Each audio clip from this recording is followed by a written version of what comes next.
Well, once again, thanks for tuning in tonight. I'm going to go ahead and get started. My name's Kevin. I'm one of the event hosts here at Powell's Books. And before we begin, I want to encourage you to check out our lineup of upcoming virtual as well as in-store events. You can visit us at powells.com. And if you don't already do so, please follow us on our social medias, Twitter, Facebook, Instagram, and our YouTube channel.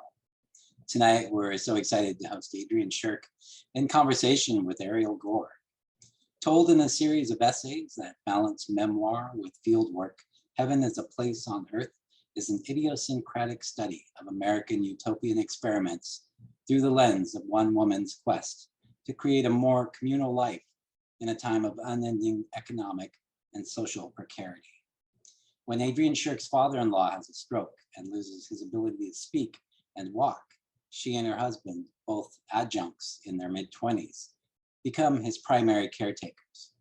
The stress of these new responsibilities, coupled with navigating America's broken healthcare system and ordinary 21st century financial insecurity, propels Shirk into an odyssey through the history and present of utopian experiments, from the Shakers to radical faerie communes and to the Bronx rebuilding movement, in the hopes that they might offer a way forward. Along the way, Shirk seeks solace in her own community of friends, artists, and theologians. They try to imagine a different kind of life, examining what might be replicable within the histories of utopia-making and what might be doomed. Rather than no place, Shirk reframes utopia as something that, according to the laws of capital and conquest, shouldn't be able to exist, but does anyway, if only for a moment. Shirk will be joined in conversation by Ariel Gore. She's an award-winning journalist and editor, author of We Were Witches, Hexing the Patriarchy, and many, many other books. This event will include an audience Q&A as well.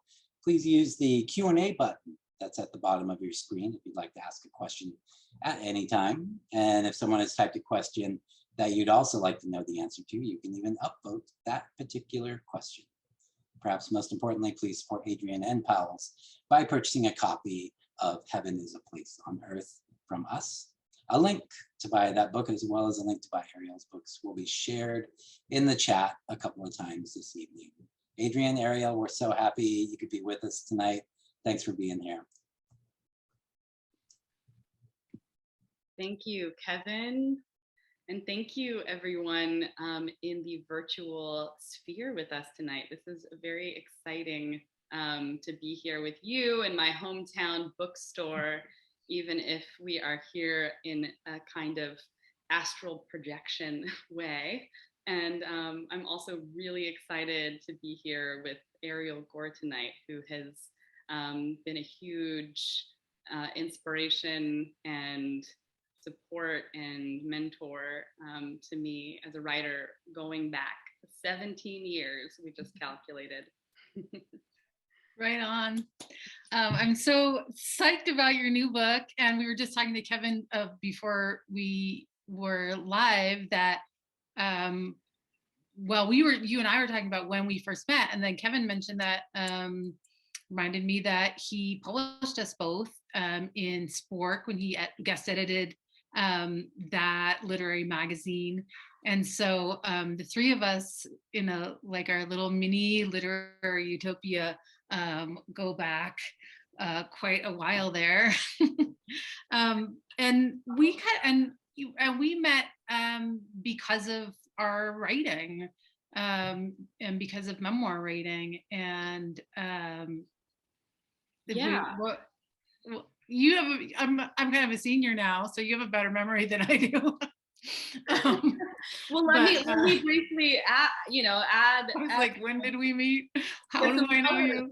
Yeah, I think it's important, partly because it really actually formed the basis of the way that this book is approached, and really most of the writing that I've done for most of my life, which was that I had read as a teenager your memoir, Atlas of the Human Heart, and I had this very kind of explosive response to it. I was just, that a book could be written this way, that a book could contain or tell this kind of story and tell it in this particular way.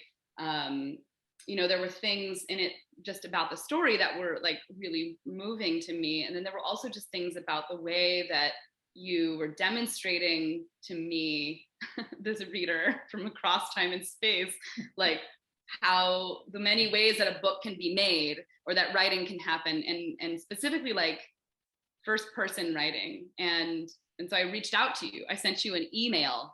You did. I remember that. And you were writing memoir stories at the time also. And we were talking the other day about like what is this genre like, and your books now, and Your Daughters Shall Prophesy and Heaven is a Place on Earth, that both have this really cool genre that you're developing that is part memoir, part research. And so we were like, what is it called? Is it, and so we took the Audre Lorde's biomythography and thought, well, maybe it's called like biocartography, where it's this traveling memoir, research, obsession, fieldwork, kind of a thing, where it's very much in this feminist tradition of, centering yourself in your research and not having sort of a facade of objectivity. But it's also super unique, the way that your approach to it. And that's one thing I wanted to ask you about first off, is just your process. And like, does it start with your travels? Does it start with your obsession? Does it start with like, you do a bunch of research and then you're like, road trip? How does, for both these books and specifically for Heaven is a Place on Earth, how did that progress?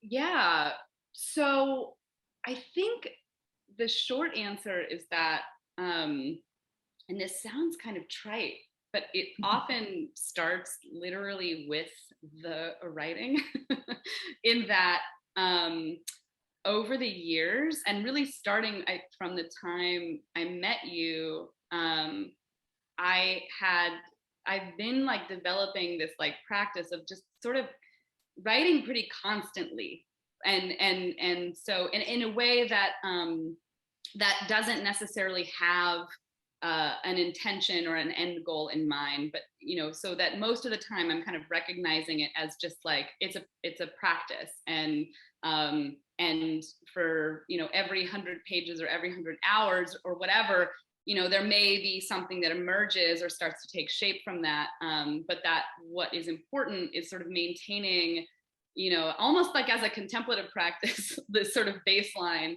of writing, whether that's freehand writing in notebooks or morning pages that I'll just do right when I wake up, or actually just like pretty consistently like setting timers at least once a day, so that at least for 20 minutes I'm actually like composing or playing around with something digitally on the computer, and it doesn't really matter where that goes, and really like from that material and like from that process, that's really where I begin to see and notice kind of like what is going on, like what I'm thinking about, what I'm obsessed by, in this way where I almost feel like I'm not really thinking if I'm not writing.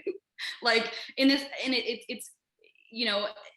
I think that there's a lot of writers who have like a really different relationship to the process, which is that like a lot goes on inside, and and then what kind of comes out is a kind of synthesis or computation of something that's been thought through.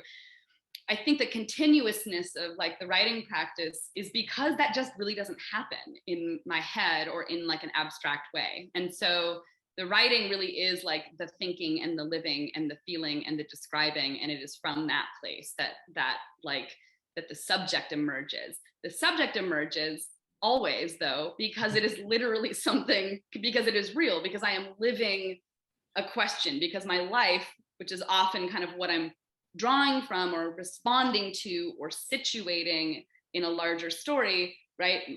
Because my life is often the source that I am drawing, meaning from, it is often the case that once I kind of look at the writing and I notice something surface, that it has some actually very direct and even sometimes practical application to something I'm actually trying to figure out. And in that way, you know, the road trips or the research, or the other kinds of like just information gathering and seeking that happens later.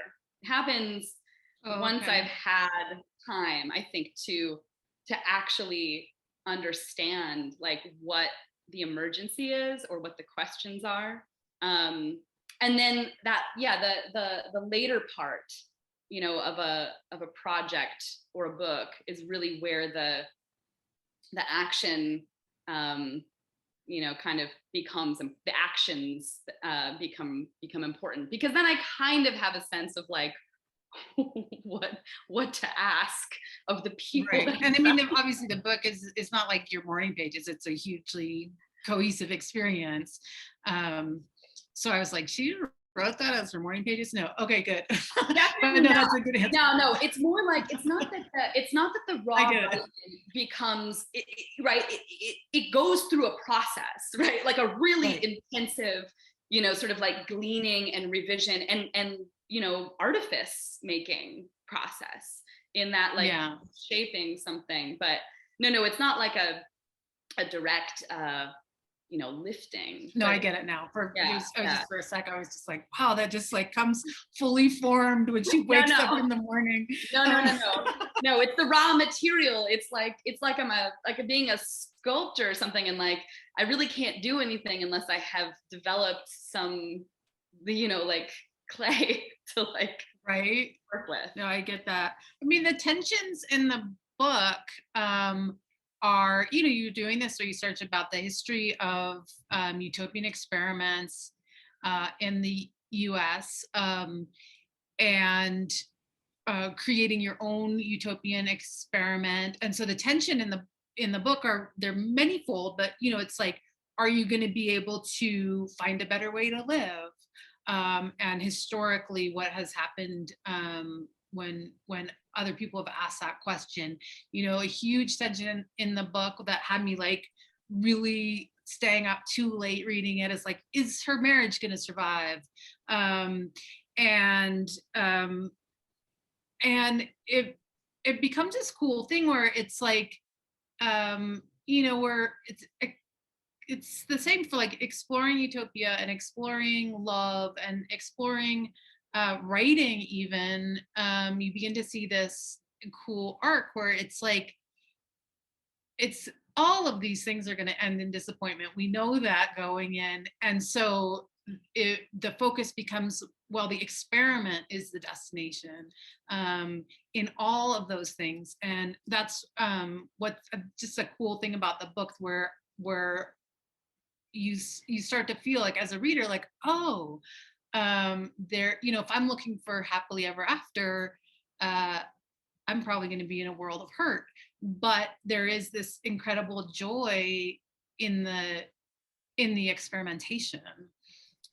So that, I mean, that's, I don't know if you want to comment on that, or if that's not really a question, that's just my observation. No, I mean, it's a really gratifying read of the book, because that it feels very true, and in a way, I think something that I knew by the time I knew I was writing this book, but it's something that became much more complex and gathered a lot more gravity and meaning as that assertion kind of like as I pulled it along through the process of like composing and visiting and researching and writing. It became a kind of reframe that like every time it reemerged for me in the text or kind of in my own experience, it like gathered new meaning.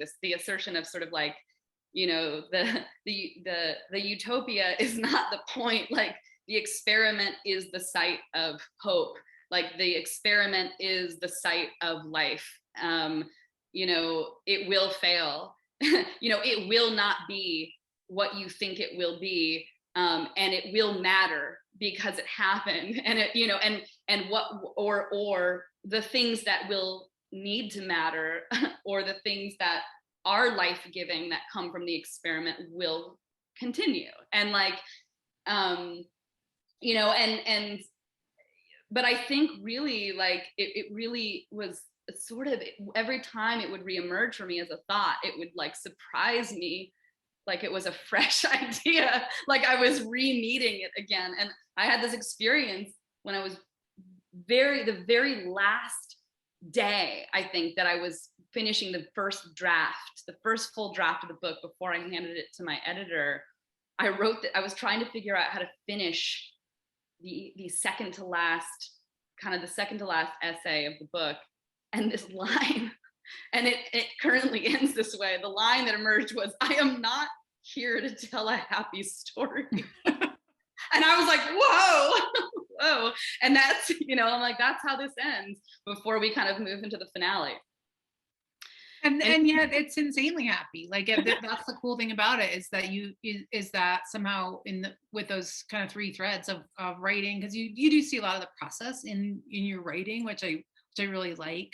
And as those threads come together, it has this wave-like quality, where just like, hope and disappointment, and there's just something really joyful about seeing that and feeling like this is real life, where a lot of times I think if we're trying to tell the story of utopia, like the first urge would be that of course it has to have a happy ending, because otherwise what's the point if you don't reach your goal in that expected way. Will you read to us a little bit from the book? Yes, I would love to. And I'll also just say before I read, something that I was thinking about your first question, is that a lot of like, first person nonfiction for marketing reasons gets labeled as memoir. And I think that, like, there's a utility to that. And also I've started to think of memoir as being about kind of memory, in that it's like often, not always, but often it's descriptive of a project where you've identified like a story or a narrative or an arc in your life that you're going to tell, and you kind of know to some extent, what you're remembering. There may be discovery in the process, but like, you kind of have isolated or know that at the time period. I've always felt strange about being having my work labeled that way, because I write I report often from the present tense. I'm very rarely writing from a place of reflection, though, as I revise and as time goes on, I become farther and farther away. But the sort of basic narrative shapes, I'm usually writing from from maybe a year or two out from that experience. And so there's a way, and I think this is part of the autocartography, the like situating myself in a discovery process that I'm kind of inviting, readers along with me on, is very real and very endemic to, I think, what I do, which is that, like, I'm like, I don't know what the story is. I don't actually know where I am in this narrative. I don't have an idea of like where I'm going. And so I'm kind of inviting you into that experience with me. And so this piece I'm about to read from was actually one of the earlier pieces that where this kind of came together for me. And it was one of the earlier pieces that I wrote in the process of the book. And so I'm going to be reading a kind of abbreviated version of a chapter called A Brief History of American Utopianism. And I'll just say, for context, that the sort of narrative place that we are at the beginning of this, or really at the end of the last chapter, is I'm recovering from shingles. I'm about 3 years at this point into taking care of my father-in-law full time. I'm still in my 20s, and I've left home. I've gone and sought kind of some care from some friends to kind of help me through this recovery from the shingles. And then after that, after I went to some friends in Brooklyn, I decided to go to Rochester to some more friends. I retreated to Rochester to be with 2 friends and to visit the site of a lost utopian community, though I had not yet decided which one I would choose. And so it is that the first field trip in this story begins where most stories about American utopia leave off, in Western New York, where a whole generation of utopian fervor famously took place from the late 18th to the mid-19th centuries. The divine socialism of the Shakers, the free love perfectionism of the Oneida community, the sci-fi pragmatism of the Fourierists, the stirrings of Mormon Zionism, and the harmonists' millenarian vision of harmony just over the Pennsylvania border. It is this region and this time period and these communities and movements that are often positioned as representatives of what academia is commonly talking about when they talk about American utopianism, as though utopianism is a distinct historical phenomenon locked in the past. Kelly and her new husband picked me up at the remodeled Amtrak station. I passed through a halogen-lit underground tube tunnel to get to the parking lot, and then Kelly howled at me from her warm car. It snowed 18 inches that night. We pulled a couple of tarot cards on my behalf, temperance and the world. In the morning, Kelly and our friend Sophie sat around drinking coffee in her kitchen while I finalized which particular utopian site I was going to take us to. And I chose more or less at random the site of the Sodus Bay Phalanx, a long gone secular utopian community based off of the writings of French author and wacky theorist Charles Fourier. It wasn't an obvious choice nor very thought out. Because, of course, in and near Rochester, there are so many communities to choose from, not just in terms of ghostly historical presence, but ones which are currently marked by an interpretive center. The Oneida Mansion House, the Ebenezer colonies, the remaining buildings of the Skaneateles community, the birthplace of the Megiddo Steamship Ministry, Joseph Smith's childhood home where he first saw the angel Moroni. But the former site of the Sodus Bay Phalanx seemed like a good place to start. It was now part of a land trust dubbed Alasa Farms, and it was open to the public year-round, having been used for a variety of utopian purposes over the last 150 years. Most recently, it had become host to an animal sanctuary. Anyway, the other options would have taken too much planning, more driving, more interviewing, and more self-disclosure to well-meaning docents and archivists, and I was too tired.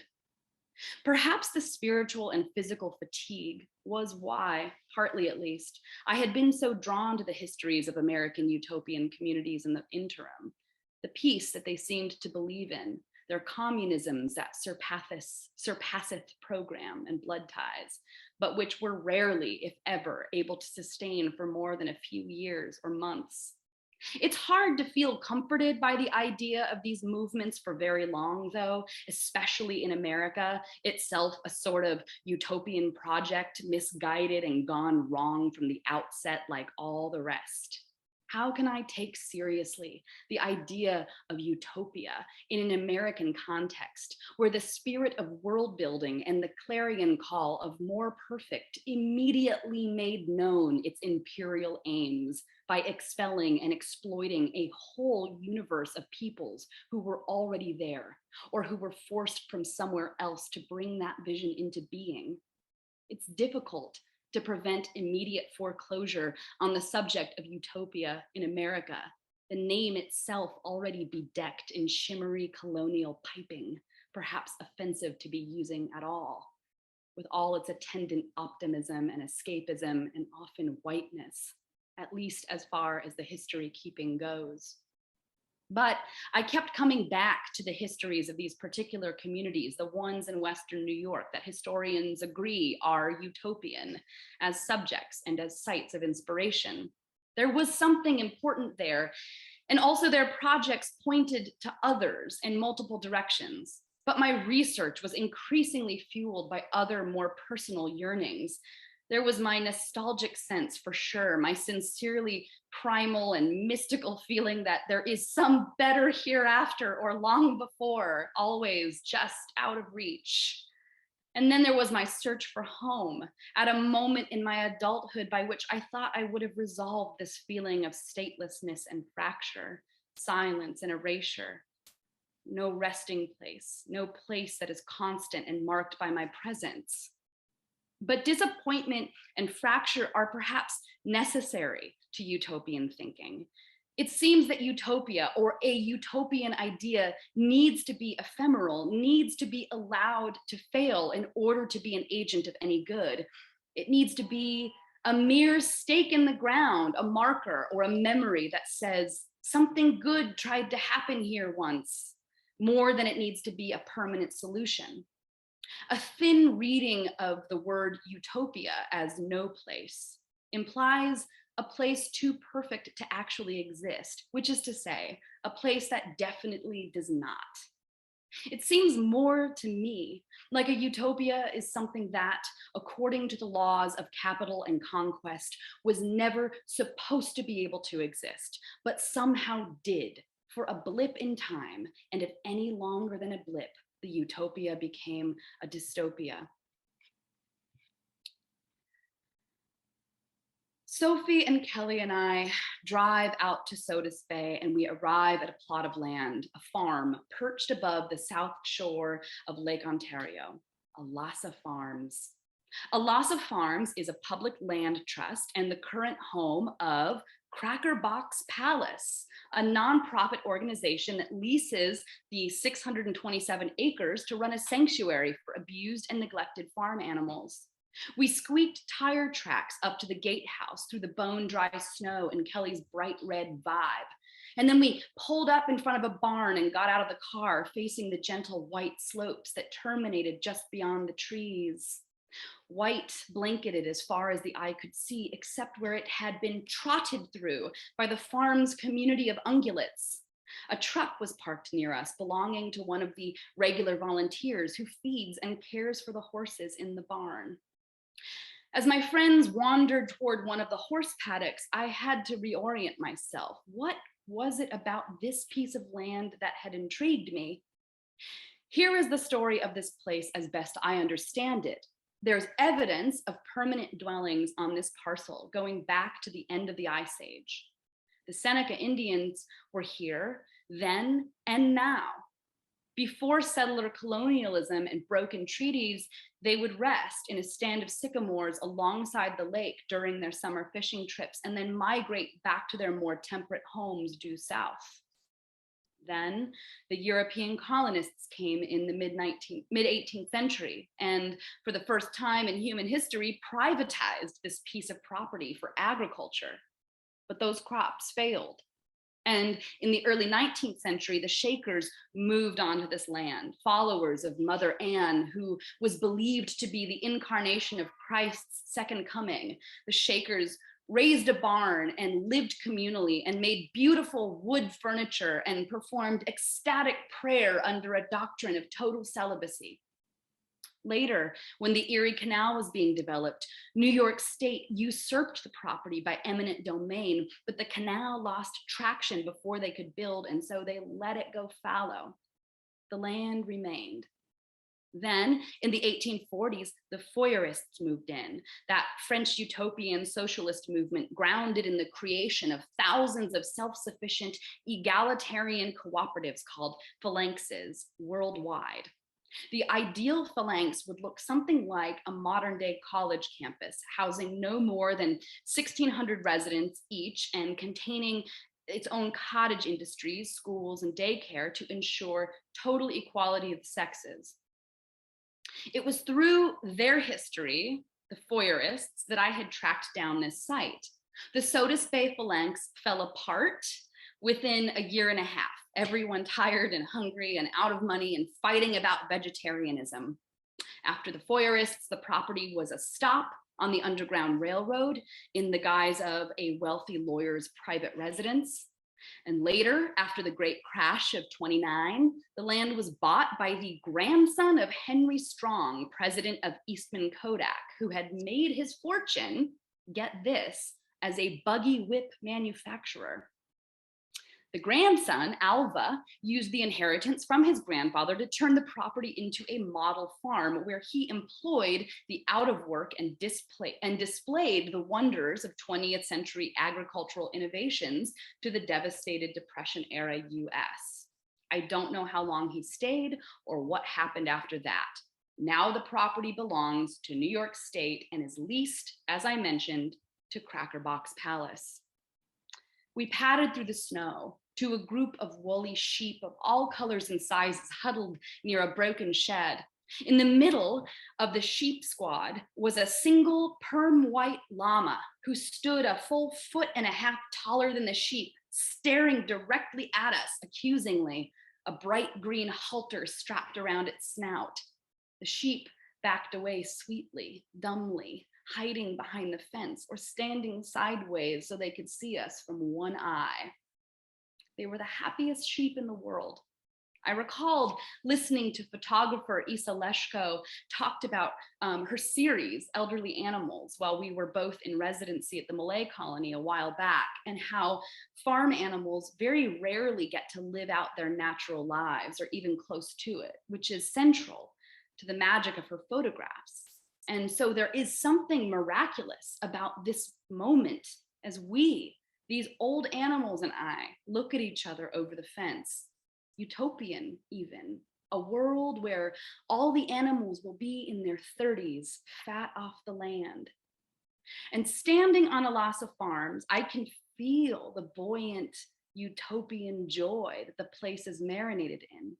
Despite its history of so-called failure, it seems to continue to produce endless utopian innovation, among which I count the survival of happy animals that were only ever intended to be bred for profit, capital, and conquest, but are here still, producing no profit whatsoever.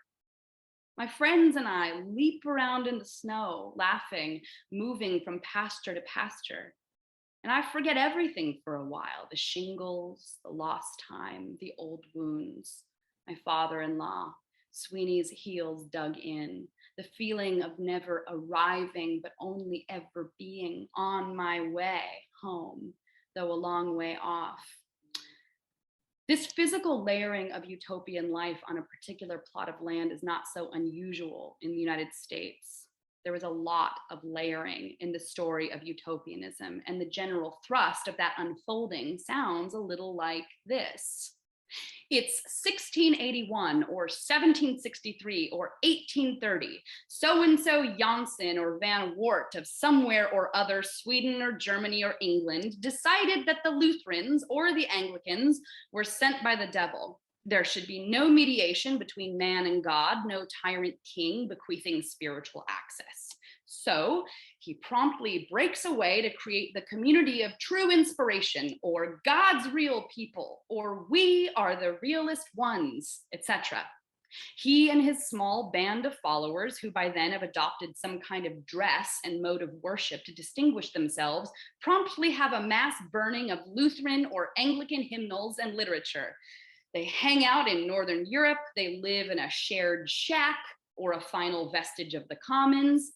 But then that guy, Janssen, Van Wart, etc., runs into so-and-so Bartlett or Godrich or Randolph, who himself is in the middle of trying to reform the Dutch Reformed Church, but having no luck reforming the Reformed They join forces. They bestow prophecies. The blending of their two groups produces a new name and a new theology. They believe in adult baptism, or they believe in ecstatic dancing, or they believe that the end is nigh, or that no one should speak in church. But often, above all, they believe in communal living, of a life where all things are held in common, as modeled in the book of Acts, after the crucifixion, when Christ's followers give up everything they own and go underground for 40 years, living in symbiotic communitarianism out of sight of the Roman Empire. So it's the early 19th century now, and this new group embarks to scope out land for a settlement in the New World. And for no reason I can figure out, they dock in New York, but often or sometimes they go all the way to central Pennsylvania or Illinois, and they claim a tract of land in a snowy, muddy lowland near a Swedish Methodist church that they already think is heretical. And they build semi-underground log cabins, and everyone comes out from Switzerland or Sweden or Germany, tons of people dying on the way on the ship, and tons of people dying in those freezing cabins, trying to live out their imagined reconstruction of first century biblical communism. But then there are schools, tanneries, businesses of all stripes operating in a sort of small scale divine socialism for a little while at least. But then something goes wrong. Cholera or smallpox, or they don't make enough money, or a violent husband, or a theological disagreement, or usually the commune leader says that God says that he can have sex with whoever he wants, or that everyone has to stop having sex altogether. Some people die, others run off to join a different utopian community. Not infrequently, they run off to the Shakers, who by then have colonies all over the Northeast, though Mother Anne herself has died. Others run to cities, others stay in the falling apart community because they don't know what else to do, and eventually a town forms around them, and they cash in on that. They incorporate. And within a generation, the utopian project is erased, assimilated. It's just Yellow Springs, Ohio, or New Harmony, Indiana, or Aurora, Oregon, or it's just the Amana Corporation, or Oneida Flatware and Silverware. But at the early stages of the community's unraveling, before things have really fallen apart, so-and-so Splendorf or Gilbert arrives one day, and he's an American born and raised, and he looks at the tannery and the communal dinners and the women's clothing, and he says, "This seems like a really cool thing you've got going on here." Or he says, "The Lord is telling me I must start my own community, a corrective to this one."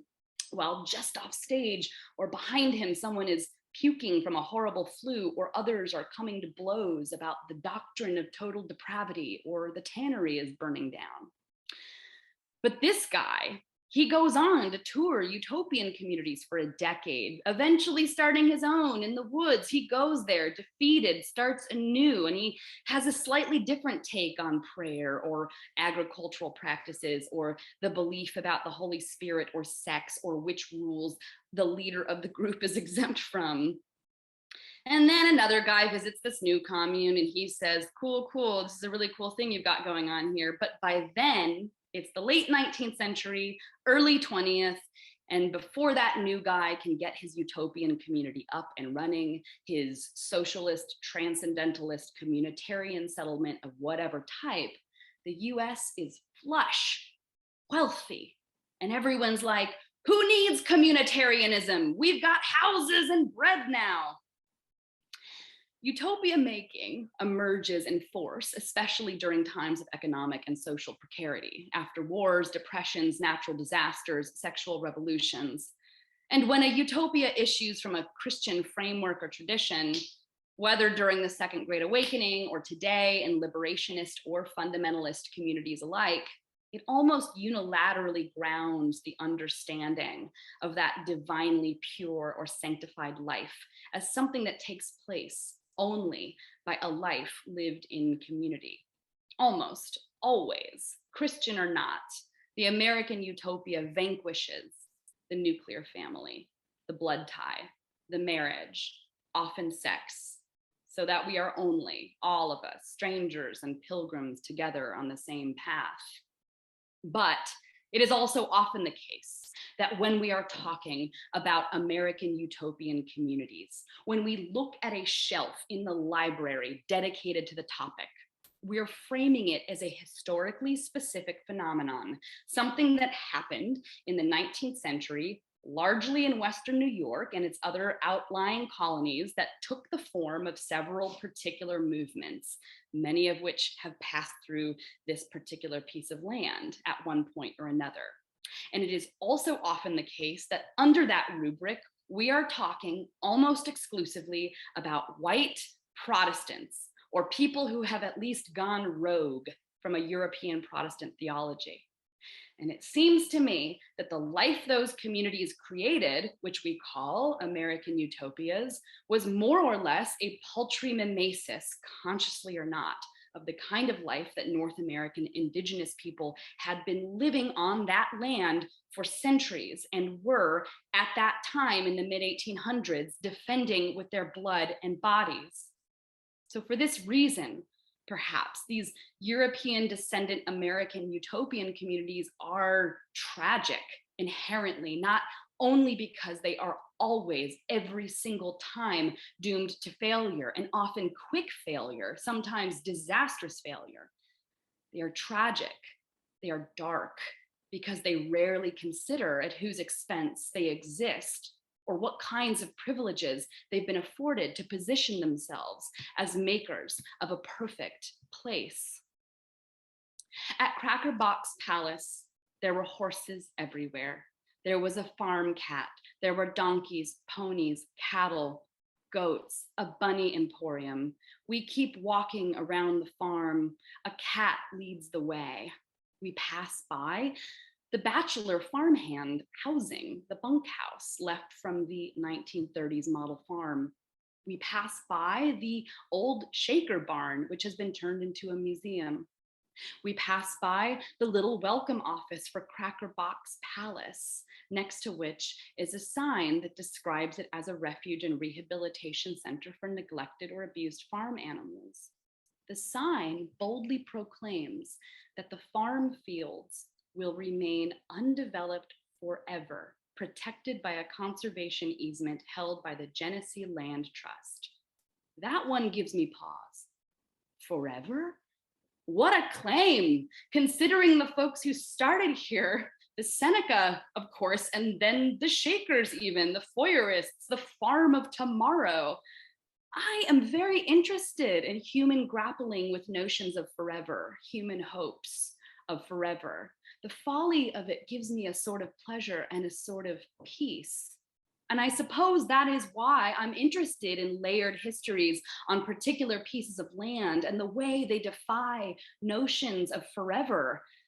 Sites where various stories play out in space-time, unbeknown to each other, places where the historical layers are especially rhythmic or rhyming, in conversation or in dynamic with each other, creating a gravitational pull like ghosts who cannot even see each other. Because why?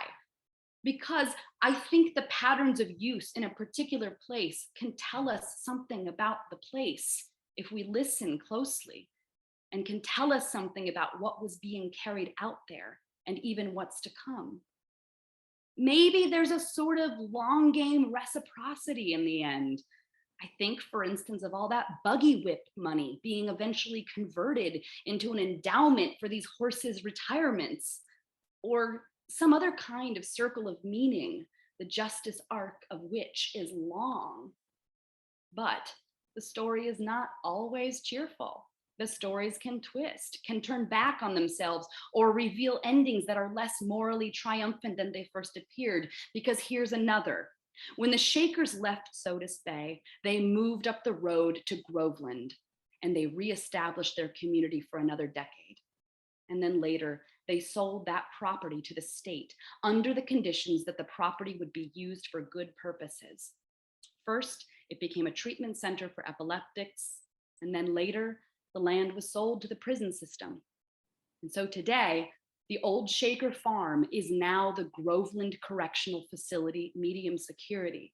The prison chapel is the original Shaker chapel. thus nightmarishly bringing together two of our country's most notorious innovations, utopian thought and the dystopian prison industrial complex.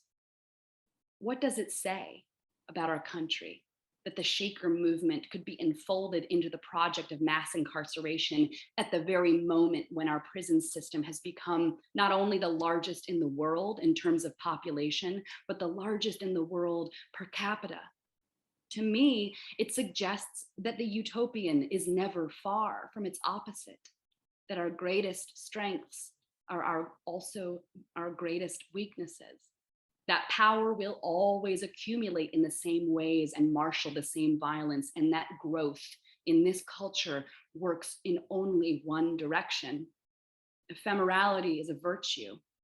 Maybe all movements that are truly pure of heart will die quickly and return to the compost heap and show up later in the soil in some other form. The most successful communities, the most successful utopians maybe, will not even leave a trace, and you will never hear of them, nor read about them in books, and you will walk on the land where something good tried to happen once, and you will not know that anything happened there at all. Thank you.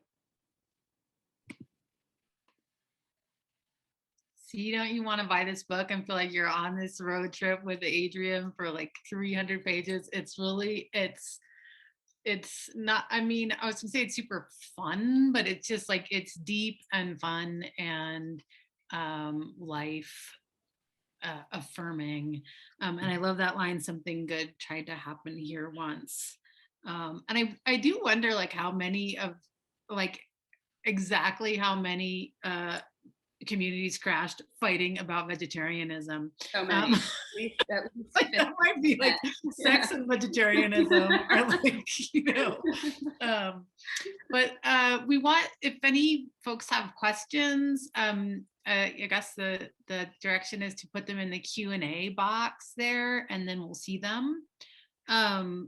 You can also leave them in the chat. I actually also see one right now that says, Okay. Tell us about Aurora, Oregon, which I would love to try to do as succinctly as I can, since this is a local yokel. So as many of you may know, Aurora is a town kind of out on that Highway 99 stretch in the, why can't I think of the name, kind of out toward the Tualatin Valley. And basically there was this community, one of which I just read about, called the Harmonists, that were like an early, late 18th, early 19th century millenarian end of the world, but like deeply committed to like egalitarianism amongst each other, who kind of found and created these different communities in the Northeast. And as that community began to kind of shift and change, a community kind of broke away from that community, and they still called themselves Harmonists, but they had like a really different orientation and a different theology, and they ended up going to the Midwest and kind of developing a different community there, and then another community kind of shifted from that one, and that community took itself to Aurora, to what is now Aurora, Oregon, and developed this big kind of, at that point, I think much more, in some ways, like a little more conventional, but still basically this like groovy communitarian Christian colony in the kind of mid to late 19th century, that, you know, had all of these kind of cooperativized resources, and, you know, different kinds of sort of like religious practices and observances that they shared, but they also were very porous. So they were very invitational. So lots of visitors came through. It was like a spot of rest on, I think, the railroad. So there was a lot of like cultural exchange. They were very famous as a community for providing like amazing hospitality to people coming through. And they had this huge brass band, the Aurora like colony brass band, that was like very famous and was like written about all over the country, because it was sort of like so astonishing in its artistry.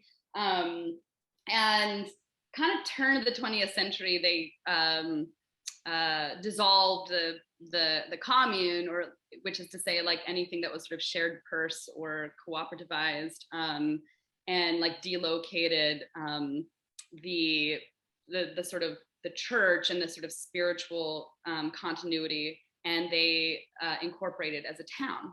And so if you go to Aurora today, there's actually a number of like buildings and spaces that are sort of left over from that activity. And there's a very small interpretive center that has kind of tried to preserve or collect some of this history, that seems to be run by one old woman who is like a real devotee of the history. That's so cool. I mean, part of the book is, you know, your search for a home for yourself. And do you want to tell us where do you live? Yeah, so Tell us about your experiment.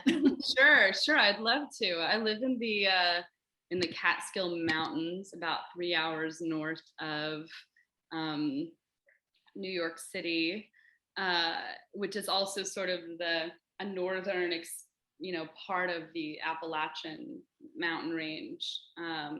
And I live in and run a sort of cooperative artists residency that emerged for a whole bunch of different reasons, but part of the impetus, I mean, so much of this book is also just kind of thinking about like the emergency of like housing and wages and healthcare as a sort of lived experience, as in terms of just like coming of age in the 21st century, and kind of like watching, I think actually like this like pretty dramatic, this pretty dramatic gulf open in terms of like, you know, what was required in order to be able to survive in this country, and like what was available. And so looking around at like a lot of my friends and peers who were all sort of like under remunerated laborers, in that they were artists or organizers or teachers or service workers, or, you know, just like they were never, no one was ever going to get paid more, and no one had a savings account, and everyone was in like hundreds of thousands of dollars in debt for having gone to college, which they were like told they had. How dare they? You know, like, because it was like no one really saw that coming, you know, like suddenly college cost like $70,000 a year, which no one, you know, could actually afford. And so everyone entered into this like insane financial instrument of like federal debt, which was helping line the coffers of like war efforts. It's just insane. But anyway, everyone's kind of like, okay, I'm looking around, I'm like, I'm in this emergency myself, where I'm trying to think about how to take care of someone who was still pretty young, so for a lot of years still. And so we marshaled our resources and bought a farmhouse and a big piece of kind of undeveloped land in the in the Catskills, and immediately kind of extended it to a huge kind of network of people, and cooperativized all these different elements of it. So there's all these like shared studios and shared rooms, and that people can kind of like book time in and use, or stay in, or there's been ways that there have been so many purposes that it's been marshaled for, because it actually came into being before the pandemic. And so there were like a lot of other needs that it needed to meet, you know, during the kind of worst early, you know, months and really year of the pandemic. And so, but what it has mostly functioned as for about 3 years is this sort of cooperative DIY artist residency, where everyone gets to have something that none of us would be able to afford to have alone. And it is also my home. And it has also been other people's homes kind of provisionally at different points. And it's hosted and served like a lot of different purposes and projects. And so, yeah, you know, like I think the thing about utopianism is that like you never, you know, only the groupies or the chroniclers really get to call things, name things utopian or utopia. Like an actual like utopian community or project will never identify that way.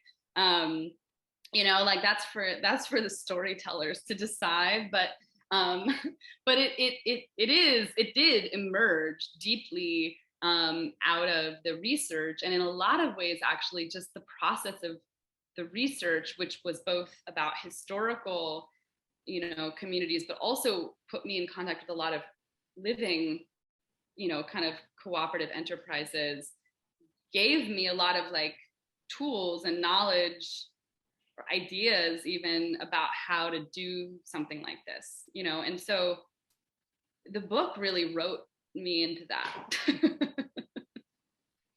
And you found out that you couldn't demand that everyone have sex with you and no one else. And right, none of that. I never became. I'm a very decent. You require vegetarianism? No. Okay. No, there was. I mean, I think that was actually like one of the great. Was another discovery was that like that this would be a useful resource so long as there was this sort of basically there were like clear user agreements and bylaws, and that the kind of basis was always extremely practical, pragmatic, or material, like not ideological, you know. So I mean, of course there's ideology embedded in like in material, you know, I don't know, decisions or priorities, but yeah, having it but you don't all have to dance the same way, right? Are there any other questions? Everyone's so shy, dreaming of their own utopias.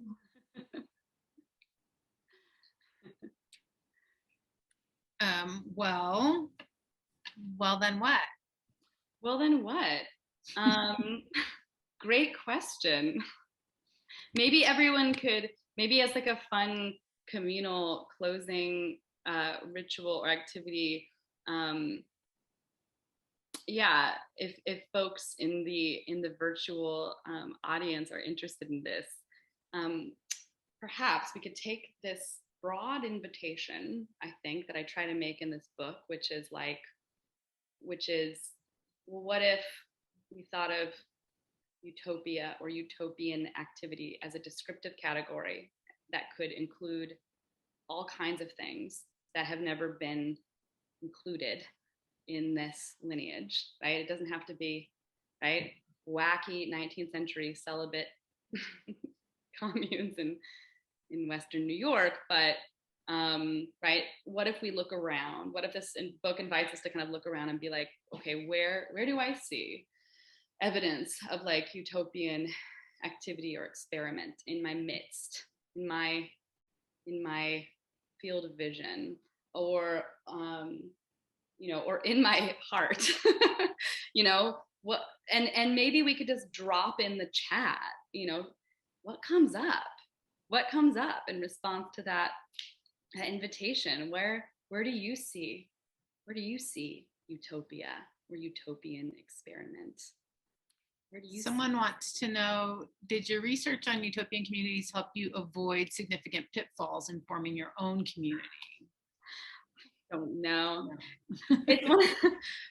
Probably not. Although in some ways, I mean, I think it was an interesting process because it made me perhaps sensitive to certain kinds of patterns or rhymes with things.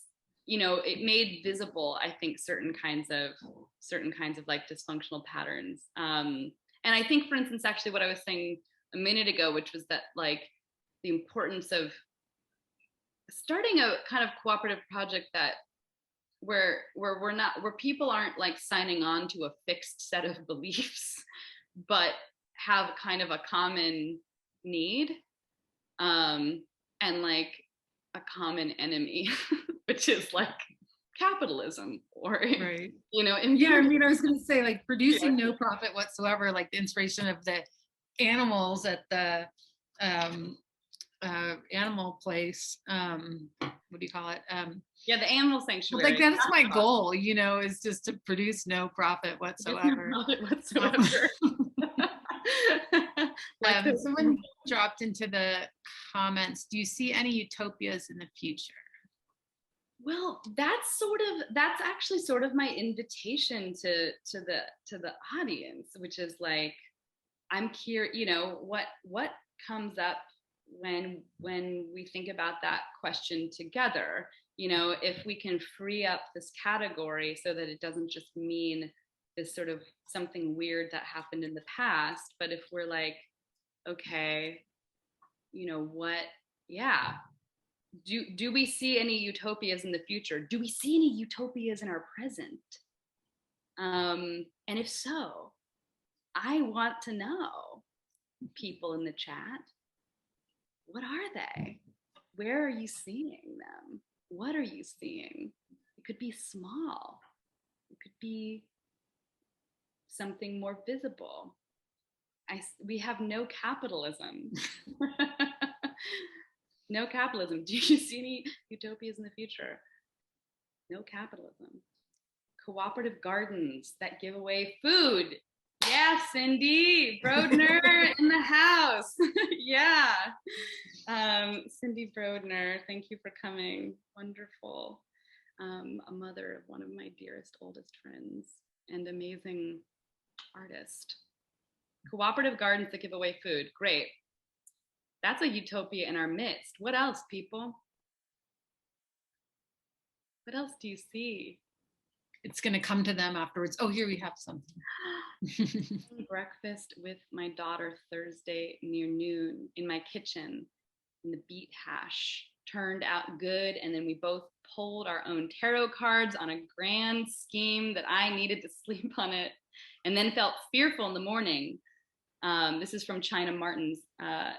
Hard to make such a big choice. Pulling cards together was a moment of dreaming, pulling information, wondering, safely, scheming.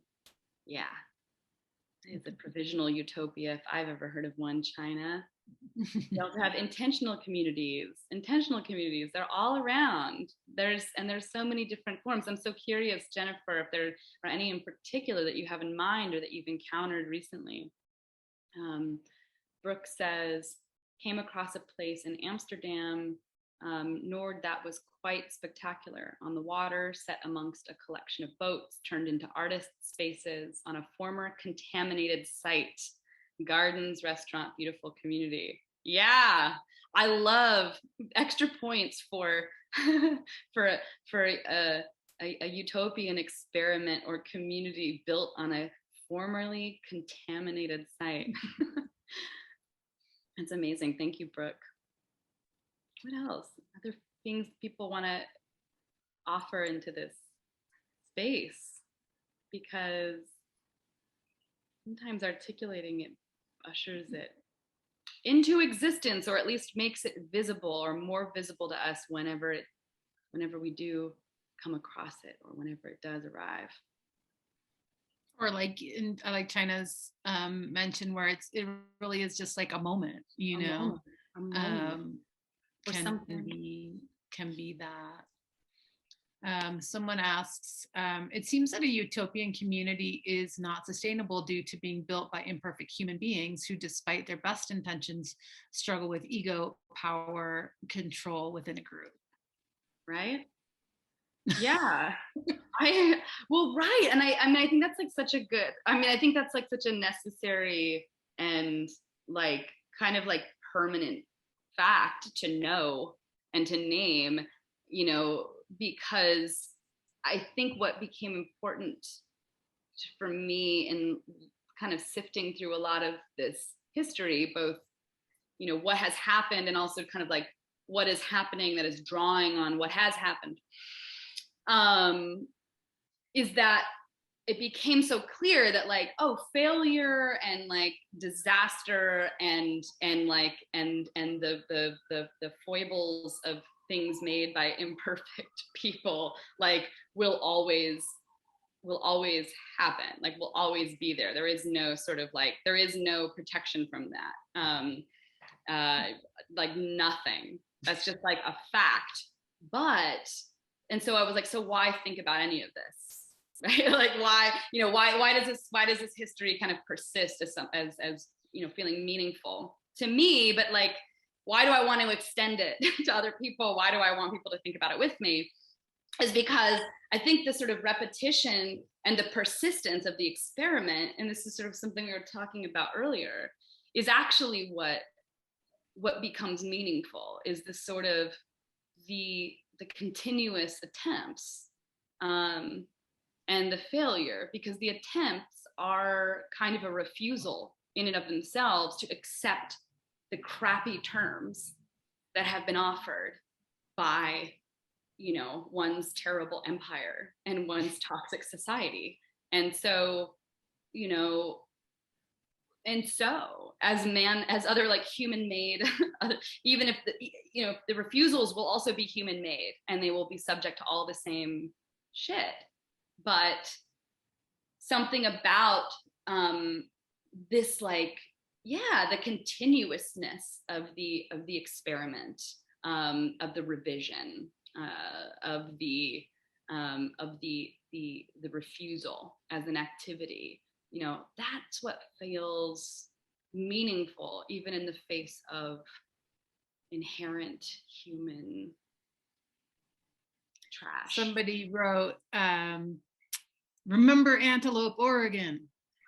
Does that mean anything to you? Rajneesh, the Rajneesh. Yeah. The Rajneesh make a meaningful presence in the book. Many of you may be familiar with Rajneeshpuram, the utopian city in kind of central Oregon in the early 80s, because perhaps you were here. Perhaps you have become familiar with Rajneeshpuram because of the wonderful docuseries Wild Wild Country. But yeah, one of the largest, really like the largest and most ambitious utopian experiments, so-called utopian experiments in this country happened in Oregon, which was accompanied by also the largest domestic bioterrorism attack also to ever happen in this country, enacted by Osho's henchwoman, who became somewhat of like an internet meme star when the docuseries came out. A really rich and complex history.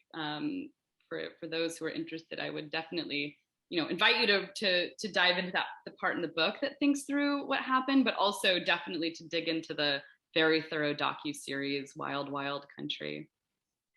So I see a little message that we should wrap up, and so this says this is the book you're buying right now from Powell, supporting your local and Adrian and my hometown bookstore.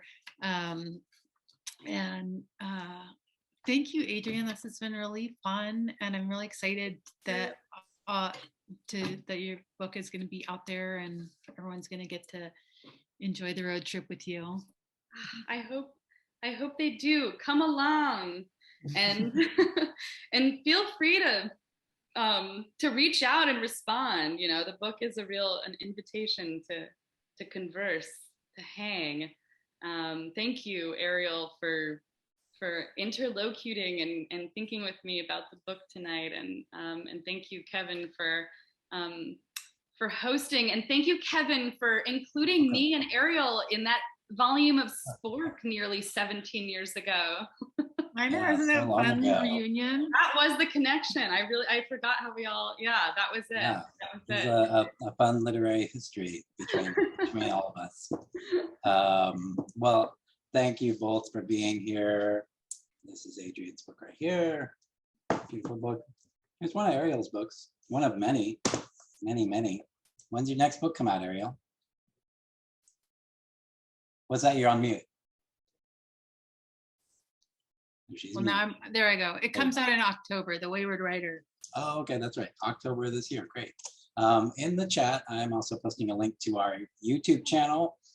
This event was recorded and will go up on our YouTube channel sometime tomorrow. So if you have friends that missed it or want to share it, feel free to check that out tomorrow and share that link.